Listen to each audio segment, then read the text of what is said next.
বিশ্ববিদ্যালয় কলেজে নিয়োগ বাণিজ্য শুরু হয়েছে।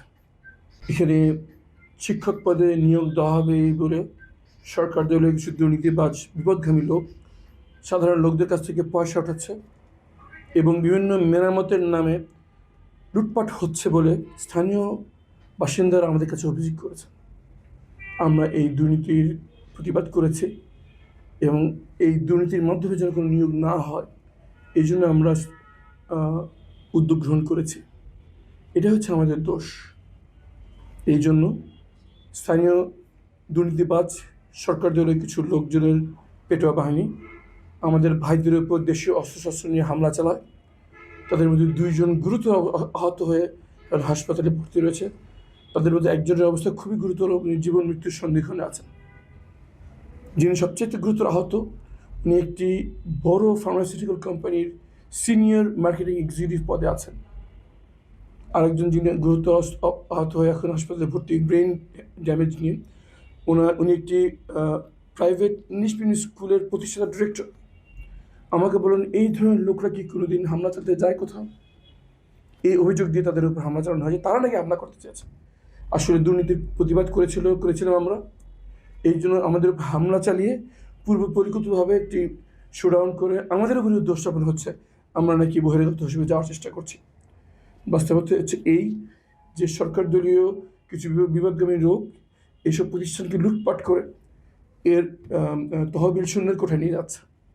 মাননীয় শিক্ষামন্ত্রী, মাননীয় শিক্ষা প্রতিমন্ত্রী তারা চান যে শিক্ষা প্রতিষ্ঠান দুর্নীতিমুক্ত হোক, নকলমুক্ত পরীক্ষা হোক এবং সন্ত্রাসমুক্ত ক্যাম্পাস থাকুক।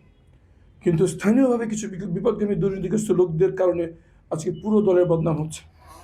আমাদের উপর অভিযোগ তোলা হচ্ছে যে আমরাই নাকি এখানে অনুপ্রবেশের চেষ্টা করেছি। আরেকটি কথা না বললেই নয়, ঢাকা 14বাসীদের সবার প্রশ্ন যে রমজান গেল, ঈদ গেল, আমাদের সরকারের দলীয় ছাত্রদের কেন্দ্রীয় নেতাদের কিছুতেই আমরা দেখলাম না।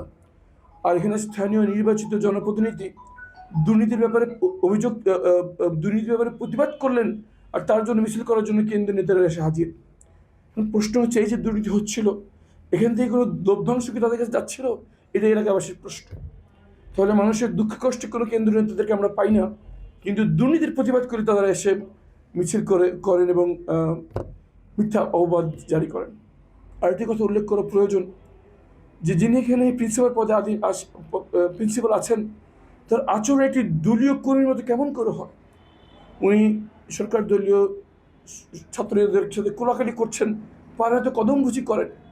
এটা কি একটি বিশ্ববিদ্যালয় কলেজের প্রিন্সিপালের কাছ থেকে এই ধরনের আচরণ কাম্য? উনি যেভাবে কথা বলছেন শুনে যদি পরিচয় কেউ না জানেন সবাই মনে করবেন যে উনি কোনো দলীয় কর্মী। আমরা এই ধরনের শিক্ষক চাই না। এদের হাত দিয়ে আমাদের পরবর্তী প্রজন্মের মানুষ হবে না কর্মী। আমরা চাই যোগ্যতার ভিত্তিতে ব্যক্তিত্ব সম্পন্ন লোকরা শিক্ষকের পেশায় আসুক এবং অবিলম্বে এই ধরনের দুর্নীতির দায় নিয়ে দলীয় আজ্ঞাবহ পদলেহনকারী লোকদেরকে সরিয়ে যোগ্যতা সম্পন্ন মেধা সম্পন্ন লোকদেরকে এখানে দেওয়ার জন্য মাননীয় শিক্ষামন্ত্রীর প্রতি আহ্বান জানাচ্ছি আমরা। এবং যারা দেশীয় অস্ত্রশস্ত্র নিয়ে আমাদের স্থানীয় সম্মানিত ব্যক্তি যারা দুর্নীতির বিরুদ্ধে কথা বলেছেন তাদের হত্যার উদ্দেশ্যে হামলা হয়েছে, তাদের বিরুদ্ধে যারা হামলা করেছে তাদের নিরপেক্ষ তদন্ত করে অবিলম্বে তাদের বিচার আনতে হবে।